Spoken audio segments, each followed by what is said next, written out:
The first slide always says, start recording, because we did an early podcast and I was in and I said, Will, are you recording? And he said, I just show up. That's correct. So we are recording. So let's give us a 3, 2, 1. 3, 2, 1. All right, everybody, welcome. High energy. This is see if I get the branding right. Look at you. You don't know what I'm going to say. No. Neither do I. I never do. This is a work in progress leadership series sales HQ masterclass. Probably the first one ever. Nailed it. So awesome. I have to give props to my partner, Will. When I started this presentation, it was called Sales Team Performance and Alignment. And Will said, no one will come. So I said, you come up with a name. And he did. Discover why you're good at sales and what might be holding you back. So that's what we're going to cover today. Thanks, everyone, for being here. What about pizza, Vince? Can people eat? Everyone? I'm going to go bring some around. Yeah, bring some around. You're good at that. And we're short a chair. Yeah, okay. Look at you. You're looking good, brother. You're hitting the Peloton, aren't you? I knew it. All right. Can I ask a question? Oh, we're going to order. Has anyone here watched the podcast before? It's not a trick question. Just so you know, we do no prep for that, and I do no prep whatsoever. So just be prepared. That'll be the tone of our presentation today. Is I really don't know what's happening from slide to slide, just like on the show. We don't have a production company, but our fake one is called Slipshod Productions. And so our whole goal is to lower the bar so low that we can crawl over it and still get applause and get people to show up. That's right. All right. So here's what we're going to cover today. We're going to cover who's here. We'll introduce ourselves. We'll talk about why we created this masterclass. You're doing that slide, so be ready. Okay. And then we're going to do the state of sales according to Will Barfield. I suggest everyone get their pizza then, and then we'll come back. Yeah. And so here's how we're going to dry. proceed. We're going to talk about the OAD personality assessment. That's what we use to get the personality traits that we're running today, and we'll explain more of that in a little bit. We'll do the leadership style matrix. That's what we're going to be talking around. And we'll do quadrants. And then what Will did, because this is the part he prepped for, we're good. We came up with 4 high-level initiatives that any sales leader in any kind of sales role would have to be proficient in. And that's what we're going to use to do strengths and challenges, what you're good at, what may be holding you back. And then we'll repeat that for full cycle sellers. Will had to coach me this morning. Developers are full stack. Sellers are full cycle. And Some are. Yeah. Yes. And then we'll do questions and wrap up. We have a commercial message at the end. We'll try to get everybody out of here on time. I don't think with this crowd I have to do this slide. I talk to a lot of IT people, and those folks have to be like talked out of their shell. But everyone be present, eat your pizza, phones off, please. It's just an hour. Ask questions. Let's see if Will can answer. We're going to use slides. So for my technically oriented people, don't roll your eyes. They drive the conversation.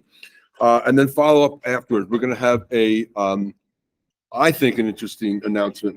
He doesn't know. Interesting announcement. I have no doubt. When this is all done. Okay.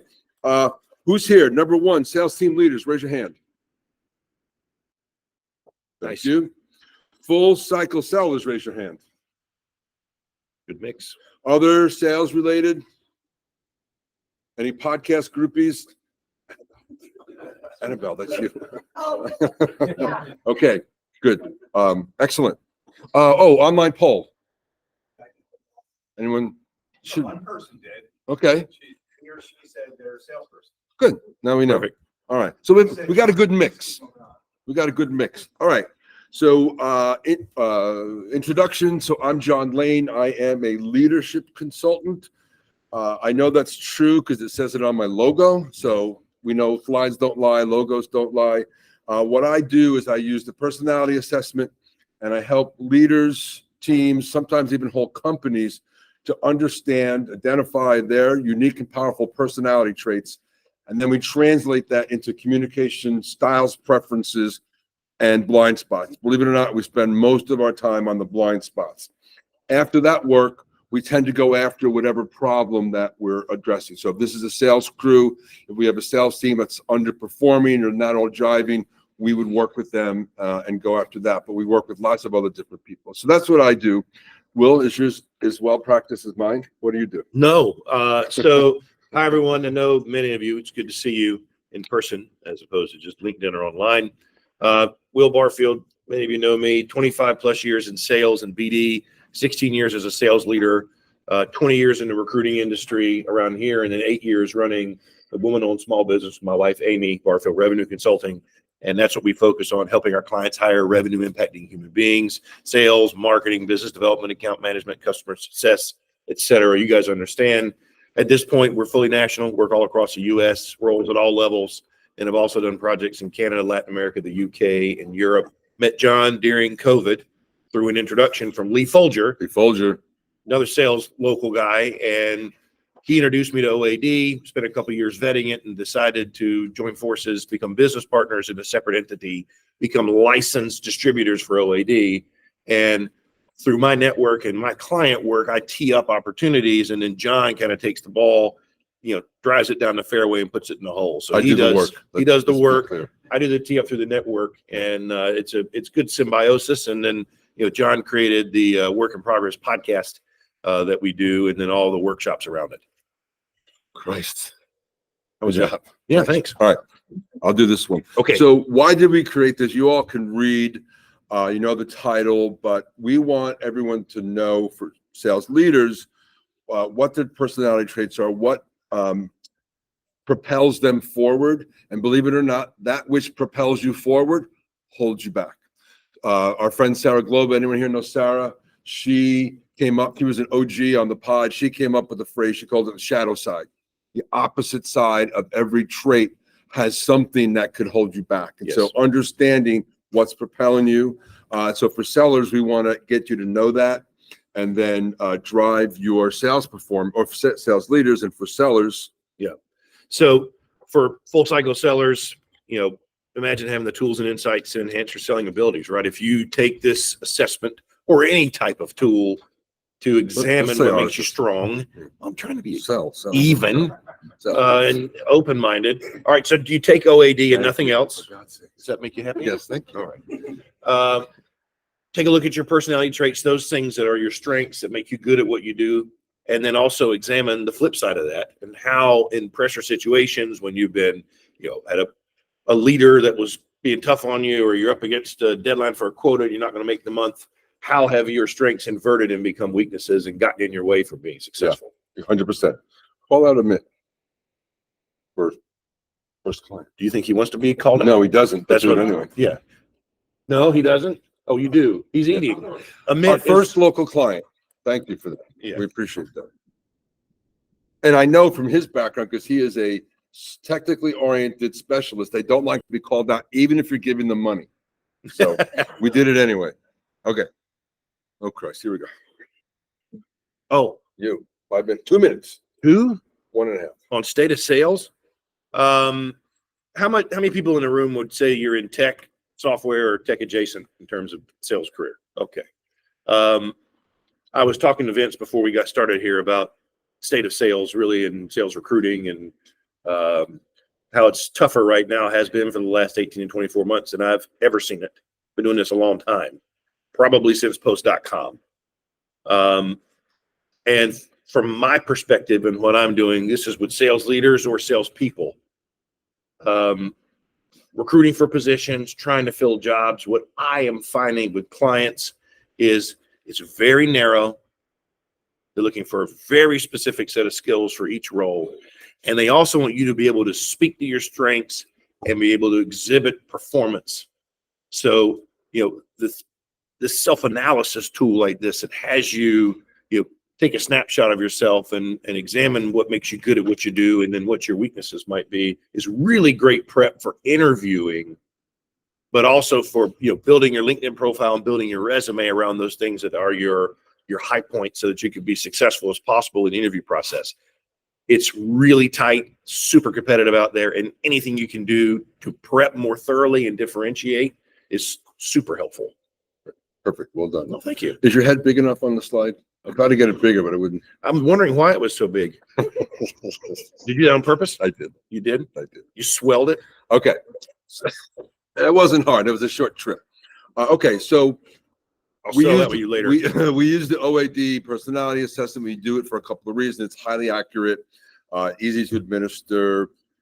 In our consulting bit, which really won't come up today, it does eliminate social desirability distortion. So leaders here, I can tell you who's engaged on your team and who's not without them even knowing you asked the question. And so that could be super helpful. It's also built to the standards of all of those nice logos at the bottom. On one of our podcasts, we'll refer to as littered across the bottom. And I was like, do you know how long I spent on that slide? And you describe it as littered. No, Litter doesn't have to have a negative I'm not connotation. like, no, litter. Oh yeah, you're positive litter. On the next show, I said that they were placed beautifully, I You think, did. or something like But I that. still Because heard. Who here has done the assessment with Will or I? A couple of you have. Yeah, good. So easy to administer, right? Highly accurate, et cetera. All right, good to know. So this is the leadership style matrix. It's what we use to just organize thinking around this. Sam and I do this once a month. We're doing this these days. So in our world, there's two cuts. There's generalists and specialists. We consider that to be substance, who you are. And then there's socially oriented and technically oriented. Think of that as communication style or just style. And I'm going to walk you through some of the stuff because this is what's going to come up as we get into it. So generalists are independent, they're comfortable with ambiguity, they're flexible, they'll take risks, they're effective at delegation. Under stress, they'll delegate too soon. We're both generalists and we will delegate as fast as humanly possible. We tend to care that work gets done. We can be a little assertive. Specialists, now we're doing a spectrum here. Many people are going to be mixes of the up and down, left and right, but just isolate them. Specialists tend to be structured. They prefer clarity. They're skilled and accurate. trying to make eye contact. He's trying to. They're cautious. They'll take risks, but they're going to calculate them. They're hands-on. Under stress, they'll delegate too late. Very different. They tend to be compliant. Specialists tend to care how work gets done. Think of your tax accountant, very specific, going through every box one at a time, not just saying, here's your number. Okay. So socially oriented and technically oriented are the other side. So socially oriented people are open, they're persuasive, they're amiable, outgoing. They look forward to social interactions. They're quick to trust. We think of them as optimistic. Now, when I bridge across to technically oriented, I'm going to go from optimistic to skeptical. The opposite of optimist in our world is not pessimist, it's skeptical, right? And those folks tend to be more analytical, straightforward, direct. They have a reserved style. You ask them in a meeting what they think, they'll say, I don't know what I think. I just started thinking about it, right? So they're not super quick to talk. They're skeptical. They're slower to trust. So let me put these back together for you. Now, watch the magic of PowerPoint. I can't wait. I am a socially oriented generalist. I'm in the builder quadrant. Believe it or not, I'm confident and persuasive. Those are my traits. Will is a technically oriented generalist in the architect quadrant, and he is direct with high confidence. So we have the generalist in common. We both started our own business. We both take risks. We will delegate as fast as possible. But where we differ is that I'm more socially oriented. I'm an idea a minute guy. Every Tuesday we have our weekly meeting. I bring 3 new ideas, and Will opens by saying, what happened to last week's 3 ideas? And so what we've learned over time, we weren't always like it. We used to get on each other's nerves, I think, in the early days. And That stopped? yes, we do it with love now. I'll bring a new vendor in and he'll ask questions like, what do they cost? And why do we need them? And did you read the contract? And I'll say no. And he'll go, okay, well, and then he won't read the contract. He'll slip the contract to Amy and Amy will read the contract, but still we get the job done. Yeah. So that's us. We do a lot of our consulting going around the leadership style matrix. If you show me a sales team and you plot everyone on that and you show me the leaders, you're going to have a very different vibe depending where the leader is. If your leader is a builder like me, you're going to have bell ringing. You're going to have, yeah, go out, take the client. Sure, this is the kind of stuff, right? If you have somebody in the expert, you're going to have a lot of, is Salesforce completed? Are your expense reports in? Is the pipeline accurate? Neither one is good or bad. They're just sort of different, but you can tell that vibe. Yep. Okay. So now we're going to get into it. We're going to define the quadrants so you know them, and then we're going to start doing the good and the bad stuff. So builders, we're dynamic, confident individuals. You all can read this. I won't read it all. We have a venturesome spirit. We have persuasive communication style, and we like fast-paced environments. We like to keep things moving. This is the generalization. In our world, there's 4 different types of builders. All of them are socially oriented generalists, but they all differ a little bit. I'm not going to go into that detail. We're going to be talking today at the quadrant level rather than the individual traits level. Just to make this real, I say these people are probably in the builder quadrant. I don't know. I tried to call them, but I couldn't get them on the horn. So Branson, Oprah, and Steve Jobs. I still have to say, I'm mad at Steve Jobs. I cannot stand the watch band on the iPhone. No? And I think that's his fault. Aren't there many different options you can? No, well, only this one. Okay. So anyway, so they've demonstrated the core builder quadrants, innovation, confidence, all of those things. I put this up just so you can get a sense of some real life builders. Oh, it is? Yeah. What am I supposed to say here? Read the slide. Oh, who's in the builder quadrant, do you think, Who in thinks? this room? Who in here believes that they would fit into that section as a builder? Couple. You don't have to be right. Yeah. Yeah, Vince, you took the assessment. You know. Yeah.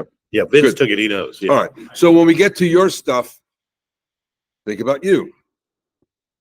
You do this. You're an architect. I mean, you have to So read this. architect quadrant, that's me. You do need a break. You've been doing great. Technically oriented, analytical thinkers, as he said, you guys can read, known for self-confidence, technical matters, structured approach. I keep wanting to go to some of the shadow side stuff. Cautious, definitely outside ideas, prioritizing proven solutions and methodologies. So I'm much more introverted by nature than John. And for me, when I'm in social settings like this, it's a switch I have to flip. Yeah. To go to extroverted. Correct. And then when I get home, I'm done. He's done. Yeah. He hasn't. Where do you live? Apex? Where do you live? Help me with my Off joke. of Wade and Lake Boone, Not the address. Raleigh. Raleigh. What's your town? Raleigh? It's called. We're having a private conversation. Okay. I was going to say he hasn't Raleigh. left his office in months until they No, got I here. haven't. Okay. He knows where I live. I've never been invited to his house. No, you haven't. Okay, well, there you go. See, direct with high confidence. Is Right? Vince joining the show? Oh, you are? Oh, I didn't know. Good for you. And there's three architects. Will is developer. There's entrepreneurs and independent journalists. Okay, ready? Yeah. These folks are probably in the architect quadrant. Gates, Satya, and Craig. Craig is the Home Depot guy. He's the only one I can find. But they are problem solvers. They're technical, et cetera. So now you get a sense of who these folks are. And before we leave the slide, yeah. I would have thought when I took it that I would have landed as builder.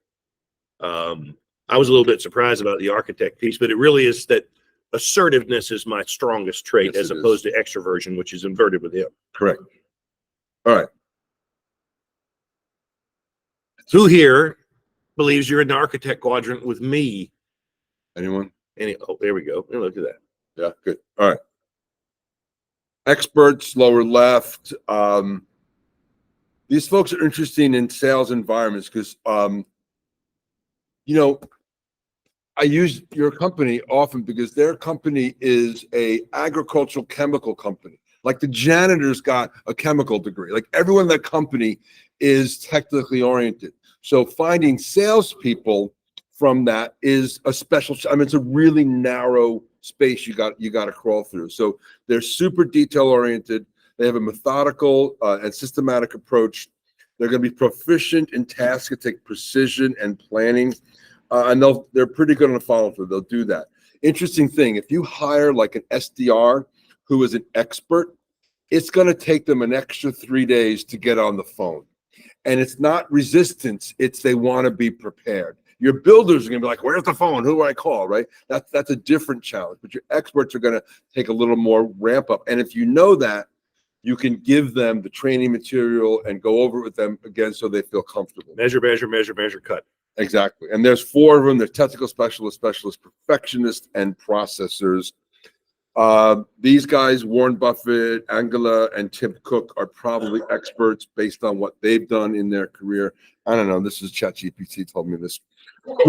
Who is in the, who thinks they're an expert?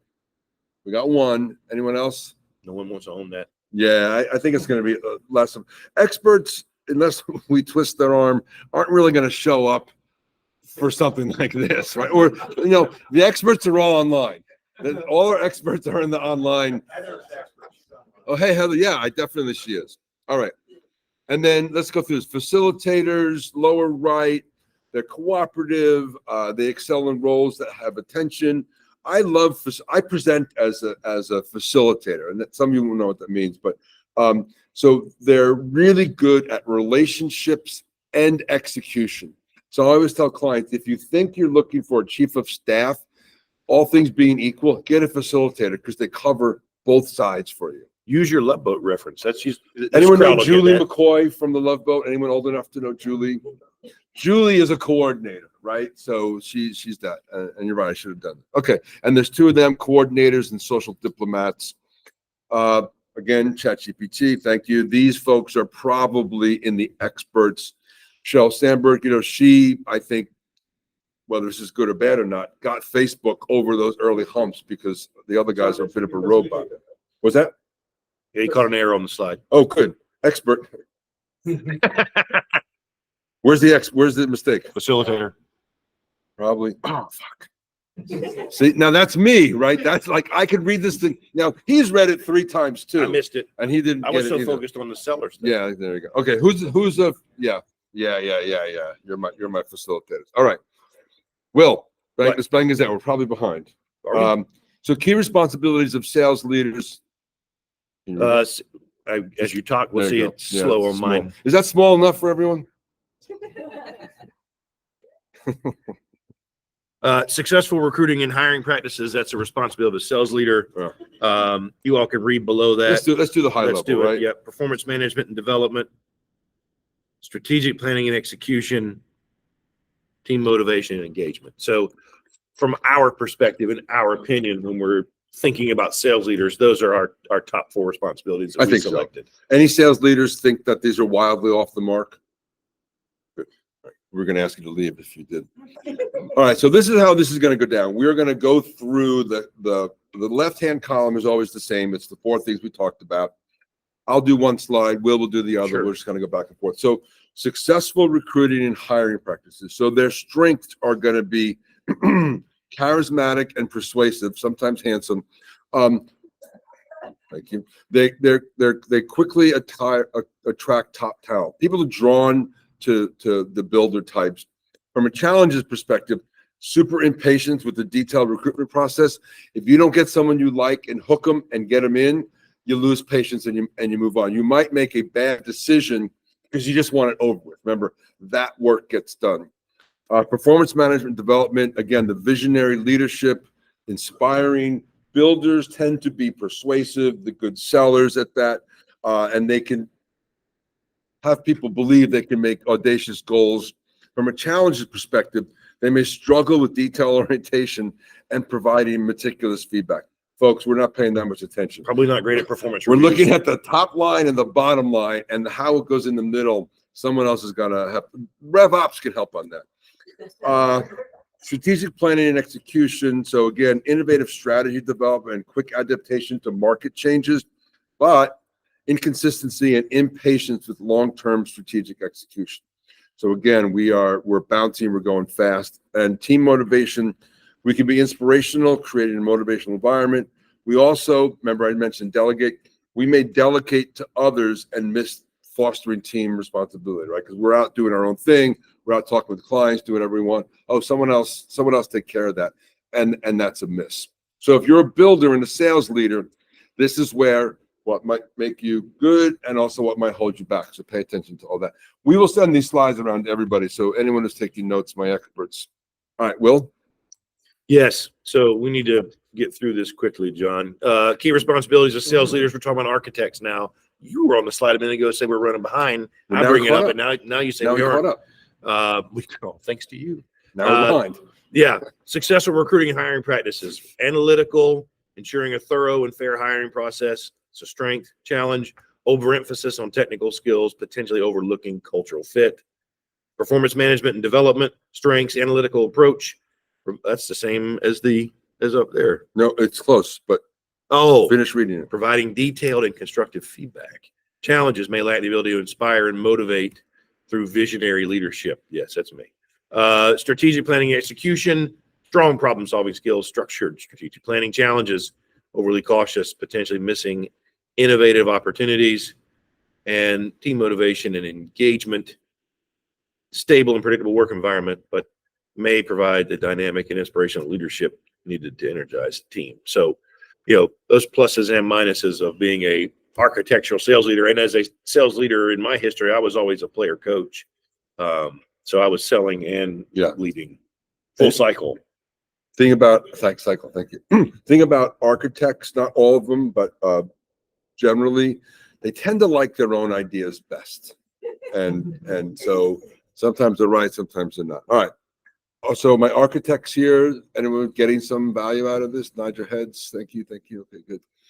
All right, let's do experts. We're going around. So I'll do this one. So again, in our world, builders and experts are opposites, and architects and facilitators are opposites. So really, this is going to read the opposite. So from a recruiting and hiring, you are going to have a process, right? It's going to be tight. It's going to be managed. It's going to drive the TA team crazy because they're really going to stick to stuff. So that's good. But there's going to be resistance to things like new ideas or new changes. And so that's going to slow them down a little bit. Performance management, again, detail-oriented, providing precise and actionable feedback. What experts like to do, or let me flip it around. When you give an expert, like your annual review or whatnot, don't say you did a good job. Like, that's not going to cut it. You did an excellent job because you were over quota by 32%, but they want the specifics, right? And so as performance managers, they're going to give the specifics. Us delegate builders may not like hearing so much coming at us. So if you're a sales leader and you've got a builder and you're an expert, realize that you got to give them the top line and then get into the details so they can absorb it. And then they may struggle with inspiring and motivation through emotional connection. So a lot of times experts don't have that high, like EQ, talk about themselves and bonding kind of stuff. Strategic planning, again, they're going to be highly effective in doing the detailed and structured plans. I mean, their plans are going to be like, really great. Can anybody carry them out? That's a different issue. They may also lack flexibility and creativity and strategic thinking. So again, each side of the coin. And then team motivation, strengths, providing a stable and structured work environment. Your sales leader that's an expert, they're going to run the morning stand-ups are going to run on time. There's not going to be a lot of babbling. You're going to know what your quota is. You're not going to get comp plans changed on you at the last minute. It's going to be super structured, but they may struggle with the motivation. In OAD, we have a little joke that, if you have a $100 million sales team and you bring in an expert to be the sales leader, it's going to run like crazy, but it's going to be an $80 million revenue team because it's just harder for that person to do. Before we leave the slide, 2 points I want to make. One, to John's personality trait, when you're talking about being an expert leading a builder. One of the things I learned working with him is you got to catch him doing something good before I share the bad feedback.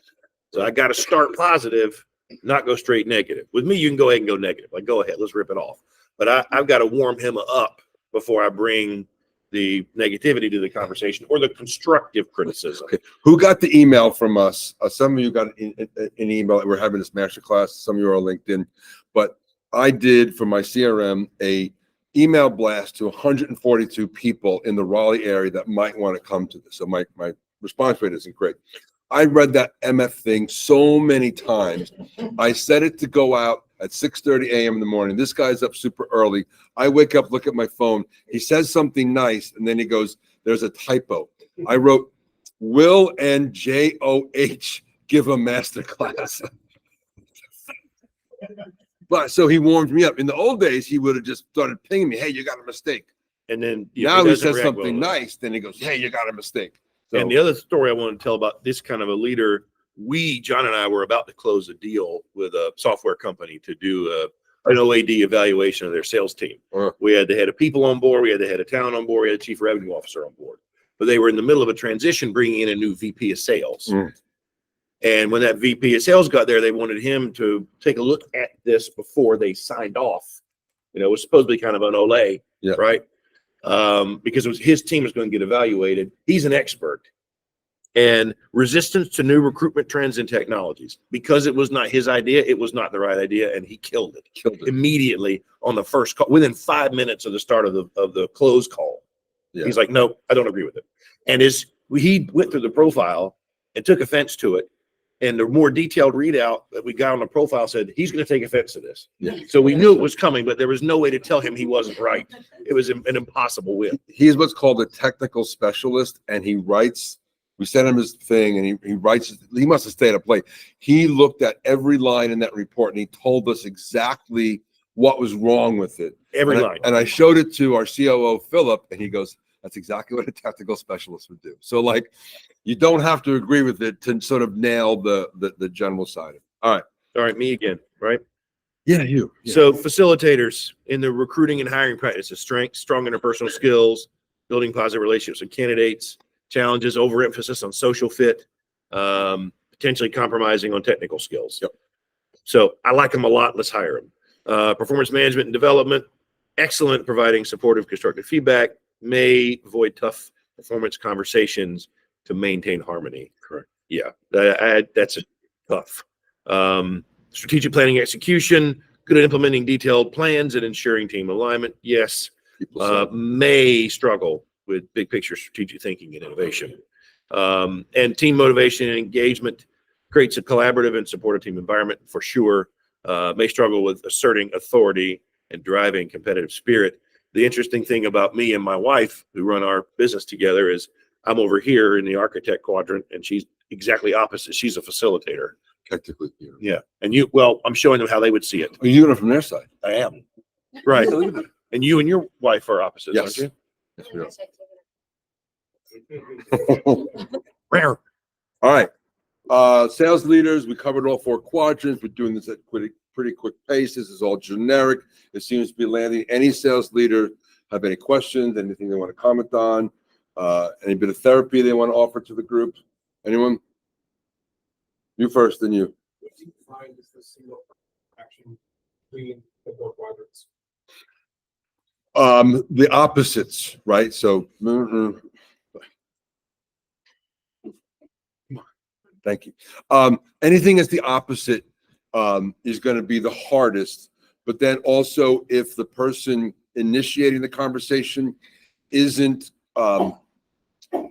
cognizant of the other person's position, that's going to go down hard, right? So if an expert leader shows up to a builder seller and drops a data bomb on where they're screwing up, all of it may be true, but you're going to shut that person down, right? If they come in and give a hook, right? Hey, we're close to making quota.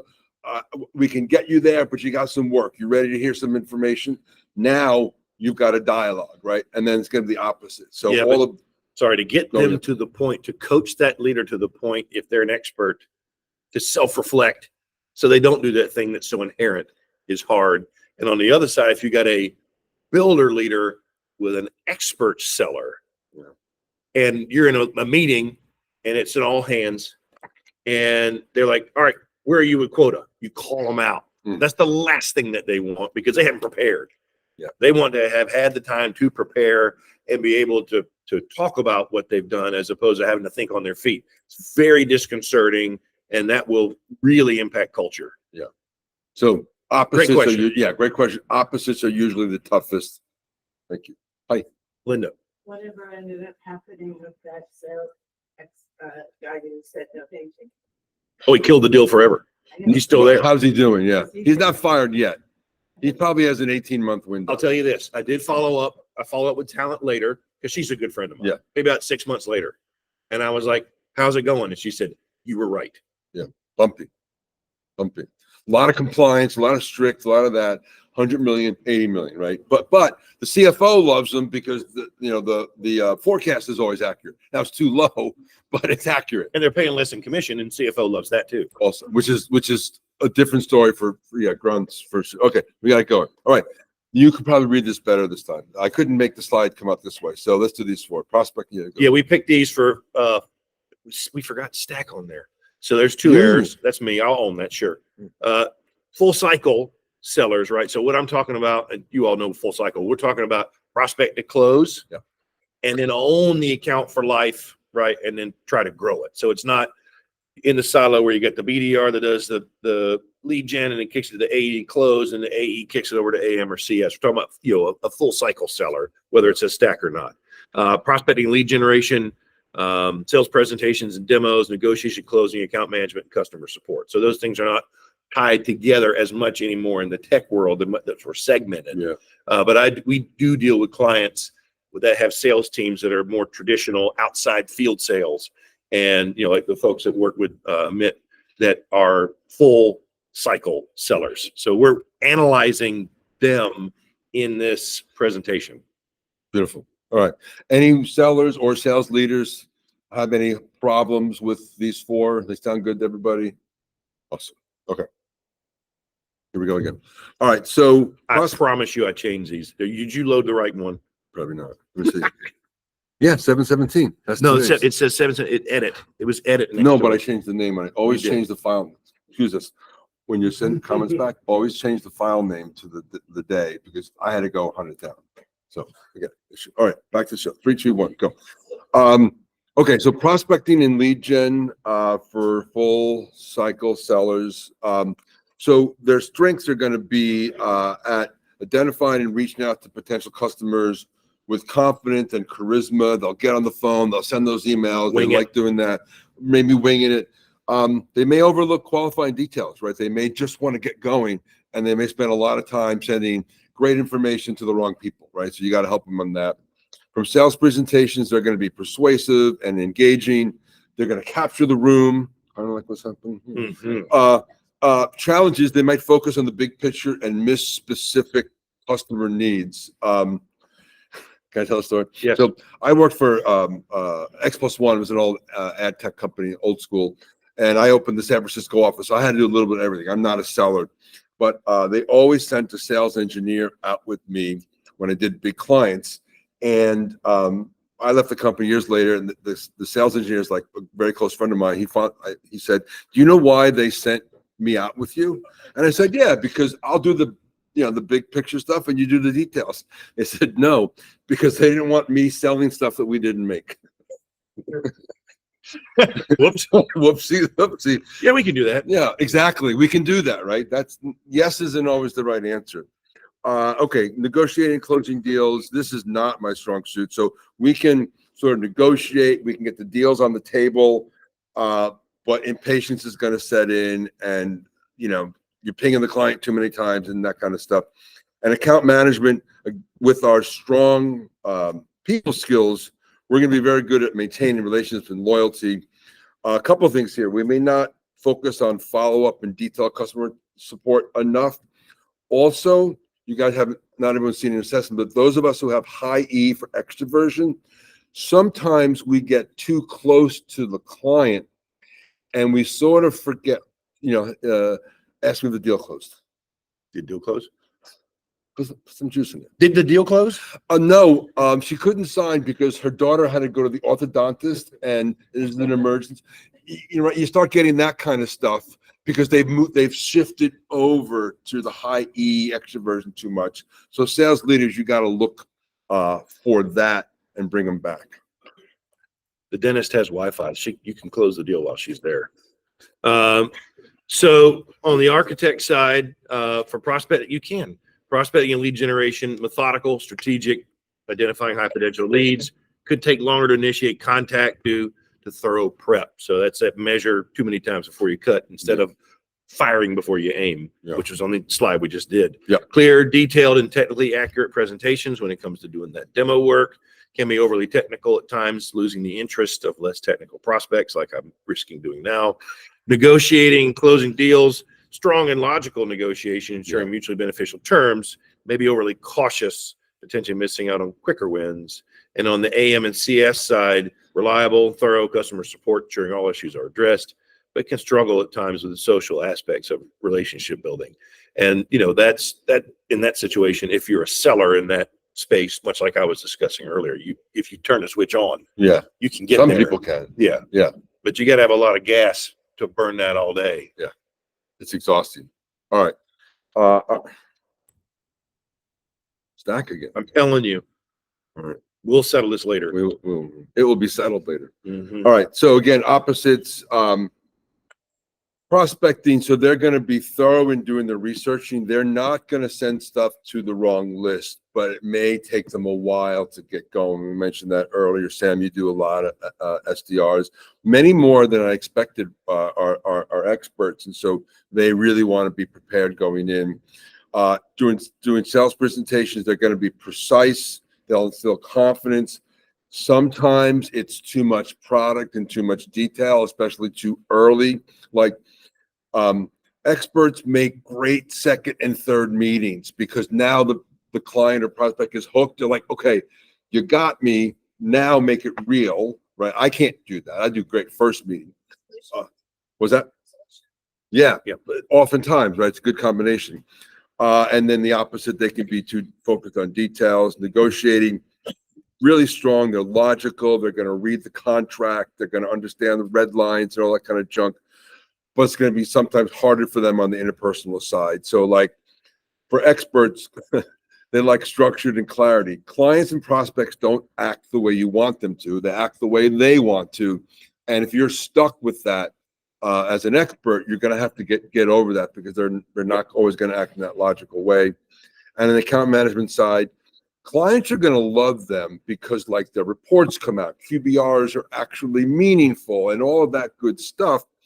But then you go to drinks with them and it's deadly, right? And so how do you balance that out, right? Yes. Okay. And facilitators, prospecting lead gen, excellent at building rapport, initial connections. They can avoid some aggressive prospecting because of the desire to maintain harmony. Yep. So not cold callers by nature. By nature. Presentation and demos, very skilled at tailoring presentations to meet specific customer needs and engagement, but they can hesitate to assert strong selling points if they perceive potential conflict. Negotiation and deal closing, effective in creating win-win scenarios that look good and satisfy all parties, but they can struggle with assertive closing techniques, delaying the decision-making process. And that's why it's like, why is it still in your pipe? Mhm. And not out the bottom. Mhm. Account management, customer support, maintaining really great long-term client relationships. Facilitators are certainly loved by their clients, but they will also fall prey to prioritizing existing relationships over pursuing new business Farmers and opportunities. harvesters. I mean, we don't think that, like, we think any seller can come from any quadrant, but they have to know. But you're going to find your facilitators. They're going to go and try to open new business in clients that they're in rather than get that new logo. So if that's good for your business model, you got the right person. If these sellers are like, get a logo and move on, they're going to struggle with that because they invest a lot. They walk the halls and do that kind of stuff. So just a different approach. Go. Can you, do people ever start somewhere in the quadrant and then, at a different, 10 years later, now they've maybe matured to be in a different quadrant? Sort of. So people won't change that much over time. That's a general rule. Our quadrant is not super detailed. You're in it or you're out. And so someone can move like our friend John Rosar is the most extreme, that's not a pejorative, of the builders. He's what's called an adventurer. The opposite of that is a perfectionist, right? The opposites of that. Over time, John may move a little bit, but he's never going to leave that quadrant, right? Anyway, without going through the assessment, it's hard to answer that. But so people won't change that much. How you present at work, we have a tool we call the perceived job behaviors. I'm a builder. I present as a coordinator because that guy on the upper right is unemployable. So I know I need to do something differently, right? And so that I'm able to do And what's that. interesting Go. is when a sales leader explains to us, what kind of team that they're looking for and what they're trying to achieve from that group, what their goals are, and then we have everyone take the assessment. We can, without knowing names or performance data, look at the information where they drop on the quadrant and be able to identify, where they've got problems, issues, misalignment, and it's been pretty eye-opening that we've nailed it multiple times Multiple on times. people that were underperforming. Yes, We're good at this. Push to the extremes of the quadrants, does that mean you recommend they move out of full cycle and into specialization, like something like facilitator would be really, really good at customer success and account management? Yeah, great question. We're all about getting the right traits into the right roles. Like one of the things we think about is I'm trying to do this from my head. We look at things like patient and detail orientation, and with something we call creativity. Creativity is a measure of how a person attacks a business problem. So someone with a low score is going to read the manual and watch the training video. Someone with a high score is going to be comfortable sort of not having that for them. So airline pilot, high patience, high detail orientation, low creativity. Head of biz dev at a growth startup, high assertiveness, high extroversion, high creativity. I say that as examples to say, if somebody is an architect and you've got them in a farming situation where they're supposed to grow revenue every quarter, every year from the same client, they're probably going to struggle with that. So if you've got a different role for them and you can move them based on that, that's a good idea. They'll be more successful, right? So we paint with a pretty broad brush, because if somebody's an architect and they're a harvester and they're killing it, great. It can happen, right? So anyway, all right, and with the tool, we can actually map we can. the role to the tool and then match your people to the role. Yeah, that's what we do. All right. So wrapping up here, we said this a few times. Your traits propel you and can also hinder you. So for sales leaders, to the question earlier, be self-aware. Be aware how you present in the world, but be aware of how your people fall into it, so you can coach them for them, not for you, right? Know your strengths and challenges, leverage them, and address those challenges to build a better team performances. Your strengths will only get you so far. Where you struggle, well, they say trust is filled eyedropper at a time, and it's lost in buckets, right? If you squash somebody in one meeting, like, you've lost them, and you're just not going to get them back. So learn that. And then, have some strategies that work for you for motivation. Okay, let's be honest. This one, you should buy our assessment. That's what I'm telling you to do. I'm not going to hide it. You want me to read the other side, or you want to keep reading? Oh, wait. I messed up. Yeah, now you do that one. It's full cycle. Wait. Oh, it's good. There, you're back. It's slower over here. Yeah. Full cycle sellers gain awareness of what drives your success in sales, right? Know what you're good at. Understand it. Identify the barriers. Recognize and overcome barriers that might be holding you back. I wish I had access to a tool like this much earlier in my career, but I think about where I map on the quadrant, and it helps me with the decisions I make with regard to how I communicate to prospects, to business partner, to my wife who owns a company and can fire me. And then enhance your skills, ask your sales leader for more in-depth traits and behavior assistance. And ask your boss to buy the OAD, right? Right, to buy OAD as fast as possible. If that's possible. Did you bring your square thing I for did. the credit card I did. swipe? And then Always. I had a great train of thought, and you just I stepped destroyed on it. you, It's Joe. all right. Go back. No, Take two. eyedroppers 3, 2, and 1, buckets. go. It's over. It's gone. All right. We'll come back. It's You a got question. questions? We got answers. Go. So I've taken things like this in the past, and done it at the team level, and people are always very interested in the results, and there's motivation right after the test. Yes. Can you tell me a story about someone that's done this really well, intentionally and consistently after the initial project?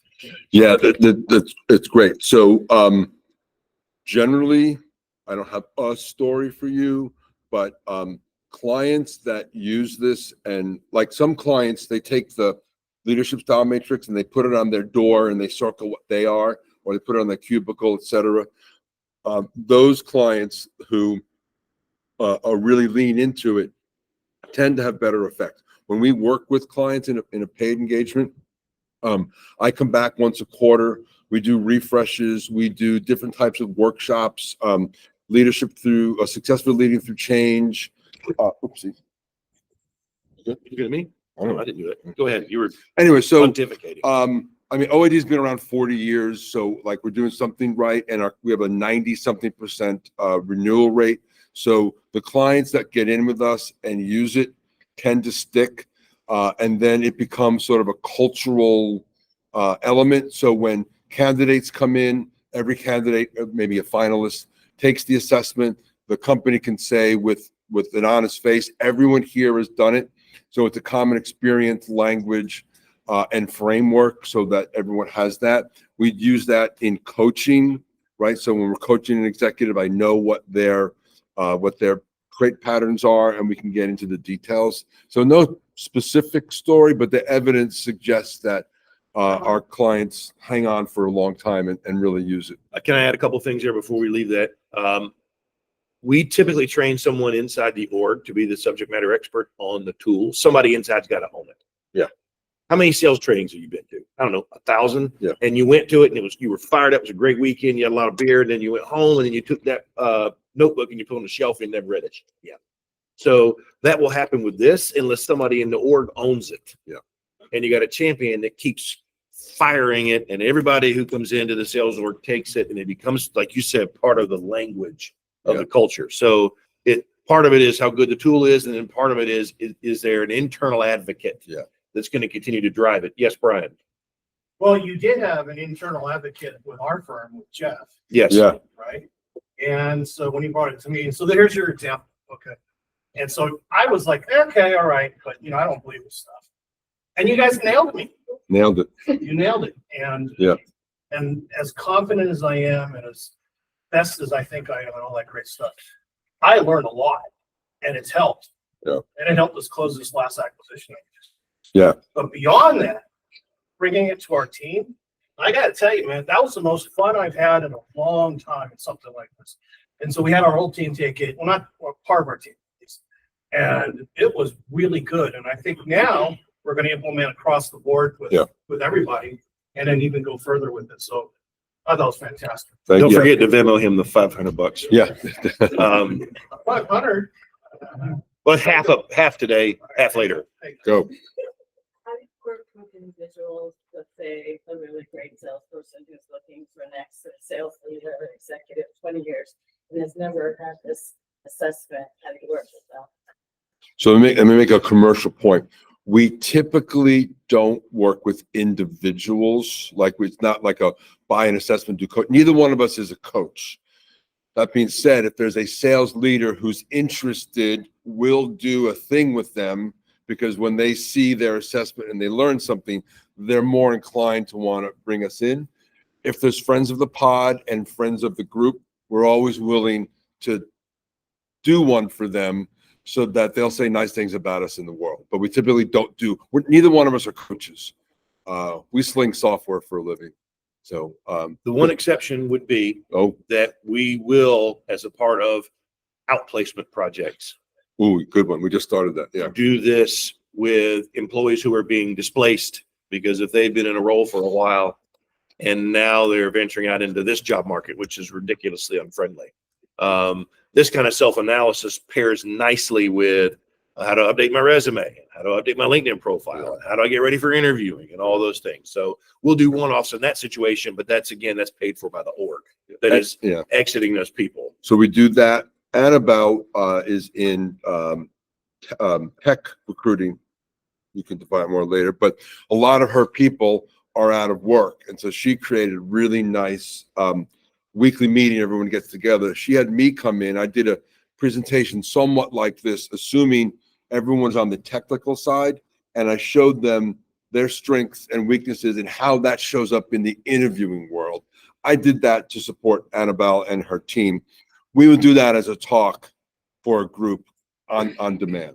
So, all right, we are hitting our hour. So commercial message: any sales leader within a 70-mile drive of Raleigh, Will and I will load up the car and do a catered lunch and learn for your team. It'll mostly be like this. So I'm not going to do moose slides. Did I agree to 70 miles? Well, you're not even going to go. Oh, So the only exception would be we would have the sales leader take the assessment, and then we'll run them through this as the last step so you can see someone real. And then our other commercial messages, we do this for a living. We would do this presentation, but put the whole sales team through an assessment, teach them how to read it is part one. Part two would then be going through the strengths and weaknesses, not on generic, but on actual assessment level. So it'll be really individualized. Plus, every seller will get an individualized sales coaching report for their manager that will learn how to coach them specifically. So it's a very powerful tool, worth every penny, I have to say. Guys, thank you. We hit the hour. Now, We did everyone well. pull your phones out because I didn't make these QR charts for nothing. So everyone pull it down, get our LinkedIn, get our email, follow up with us. We want to hear from you. We will do some follow-ups. I think Vince has all your names, and we will get us in. Thanks, Brian. And we'll follow up. We're happy to talk about this. We're happy to have a conversation about bringing this to your teams, taking the assessment yourself, learning it. We're here for you. Let me thank Vince. yes. Can I say something Oh, yeah. at the risk of making you grumpy? Yeah. Yeah. Most people in this room are sellers, right? You've sold something, and the thing that you were selling was probably not the first thing that was ever created, or the only thing that was ever created to do that, or the best thing that was ever created to do that. You've had competition that you've had to work against. I've been in recruiting 20 years. I don't know how many of these tools I've seen and evaluated, and clients have used a litany of them. Although I selected in concert with John OAD as our tool, we are not standing here telling you it is the best or better. What's different about it is we are here delivering it. And just like clients in the past bought your solution because they bought you first, it's about us and how much we know about this tool and all the things that make it great, that make working with us to help your sales teams worthwhile. So please, we're not standing here saying this is the best ever and it's better than all the other ones. He will. But, just you're getting us in concert with this. John's great background in, his consulting practice, me in recruiting and my 20 years in the business. So we think it's, a pretty dangerous combo. We agree. Thank you, Vince. Thank you, everybody. Oh, shit. I didn't hit record. We got to start over.